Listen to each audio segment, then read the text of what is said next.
You see, anyone who truly understands the science of breath will tell you that there's nothing more important in this physical realm than knowing how to truly breathe correctly. You see, many people breathe in through their mouth, but you should really be breathing in through your nose, because your nose is better at filtering out the air in a way that is much more harmonious for your being to consume. You see, when many people speak about nutrition, they speak about food, they speak about water, but they never speak about the importance of the breath. You see, how long can you go without consuming food and water for? And how long can you go without breathing for? This should tell you which one is truly more important.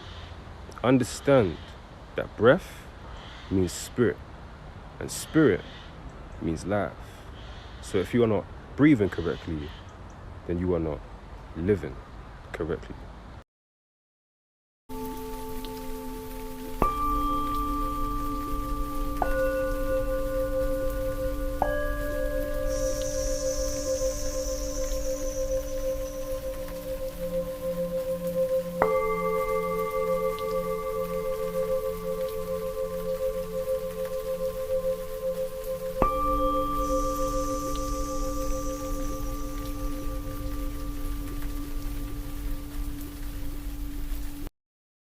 Yesterday, the CDC announced that respiratory viruses are on the rise, so I wanted to share the herbs that I use to make an all-natural herbal cough syrup.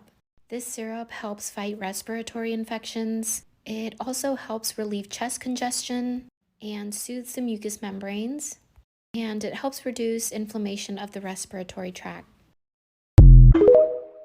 In the remote Himalayan monasteries with temperatures of 0 degrees Celsius, lightly dressed monks meditate outdoors. In meditation, the monks wrap themselves in wet sheets of cloth and practice a yoga breathing technique called Tumo. The icy temperatures and cold sheets on a partially naked body could potentially be deadly, if not at least making the monks shake uncontrollably from the frost. But the wet sheets soon begin to steam and eventually dry out completely, with the monks remaining in equanimity. Tumo is an ancient breathing and visualization technique practiced for centuries. It's a very effective way to not only warm your body by several degrees, but also get rid of negative tension and reduce stress and anxiety.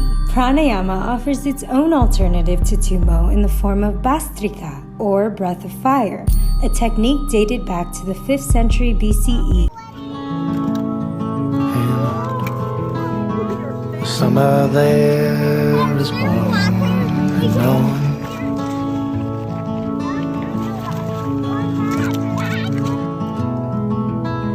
In the cricket chorus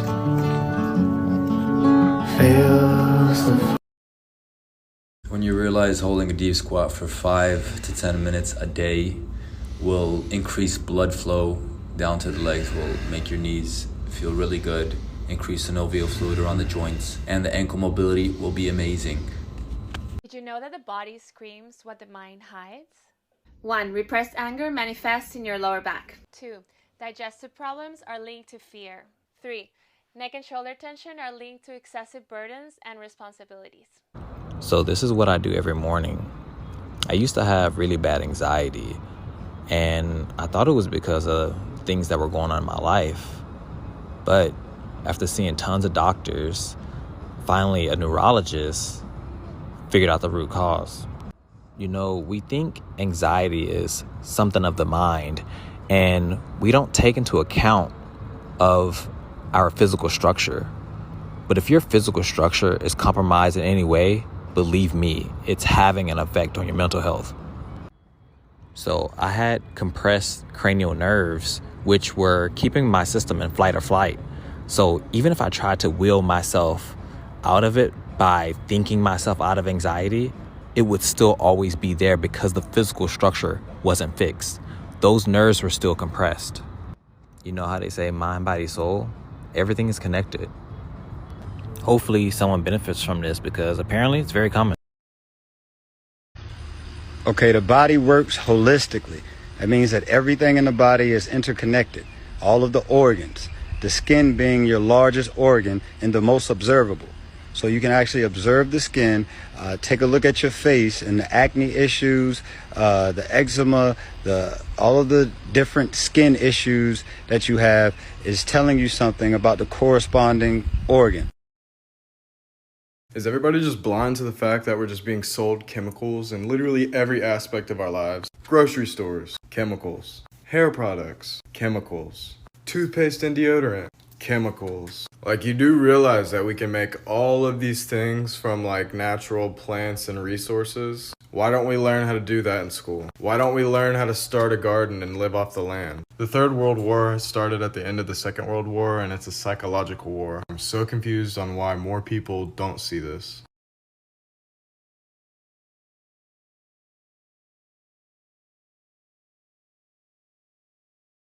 You said you're 78 years old. You're almost 80. Like, no, I got 2 years. 2 more years. 2 more years. But like, you're still so sharp. So like, what do you think it is that keeps you so sharp? I'm not going to discredit. Fuck that shit. Pharmaceutical drugs, I have a problem with that big time. I really honestly do. I go to the doctor, and all they do is mostly now in today's day and age, is they go to your computer and they order you some kind of pharmaceutical drug supposed to help you.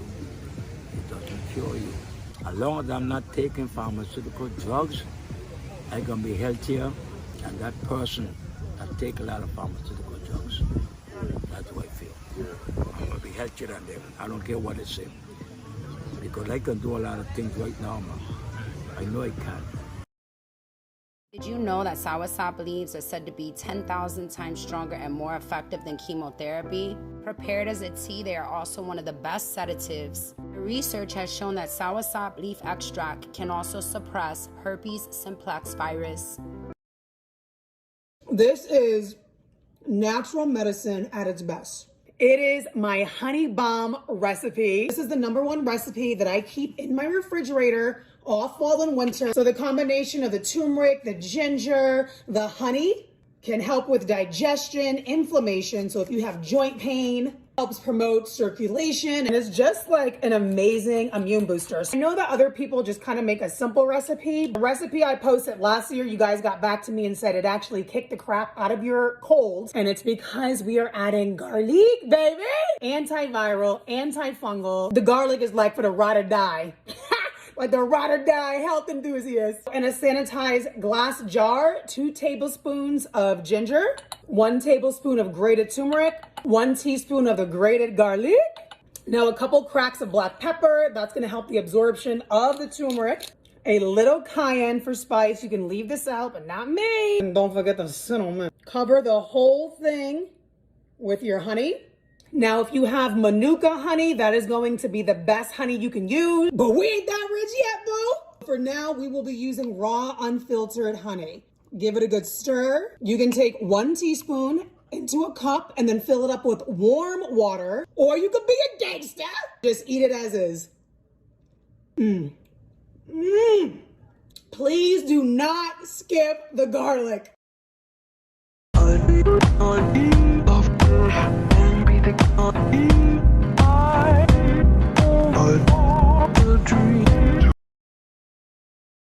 These niggas talking crazy, I'ma reach to this. Too many Glocks in this. Know what the fuck going on, nigga? Loaded up with things and knickknacks too. Too much shit in here. Anything that you might need, yeah. I got inside for you. We got it all, nigga. Backpack. Hey, they say don't watch porn, don't masturbate, don't have casual sex. But porn is all around us in mild and extreme ways. It influences the urge to masturbate. It influences the urge to have casual sex. Oh my God, the kids are exposed to so much. Let's unpack this. Whatever they say not to do, it serves as a gateway toward what you're meant to be doing. So it's less about not watching porn and more about being mindful of how you watch it. Pay attention to what you find the most stimulating in the scene or the video or the photo. That stimulation could heighten a fantasy about someone specific or someone in general that could be completely different from how they really are. That, in turn, leads to objectifying. And it makes it even more of a challenge to humanize someone if sex ever came up in a connection. If your intent is to eventually have sex with someone, then you must set that intention when you're self-pleasuring or masturbating. Masturbation is the state of putting the focus more on what it takes for you to have pleasure, rather than edging while you're being entertained by someone else's performance. Edging has little to do with standing on the ledge's end of an ejaculation. Edging is about riding the wave of heightened sexual energy. It's a part of the process, but it's not the heart of the process. The heart of the process is awareness, bringing full awareness to your desire for physical touch, positive affirmations, quality time, so that you build the energy up in your body to be more grounded when you are standing at the ledge's end of an ejaculation. So when you do ejaculate in full awareness, the come down will be less depleting. You'll have more energy, you'll be more alert, you'll be more creative, you'll be more insightful, you'll be more present. And perhaps you'll be more honest and clear about what you actually like and with whom you want to share that with. Quick thought. Sleeping on mattresses and something soft is normal, but it's not natural. Let me explain. The reason why you wake up and you feel broke down and your body aches and you're stretching is because you slept on something soft and comfortable. If you stop sleeping on something soft and comfortable and you sleep on something sturdy and stable and hard, your body will adjust and your alignment, what happened in your spine is going to line up and be straight. That's where energy is. That's where your energy source is. So I don't sleep on mattresses. I sleep on the floor. Something's flat, sturdy. My spine is aligned. I don't have to do a lot of stretching and all that other stuff. So if you want to get rid of all those aches and pains and those knots and tensions in your body, stop sleeping on something soft and start sleeping on something hard. Get your alignment right and everything else will follow.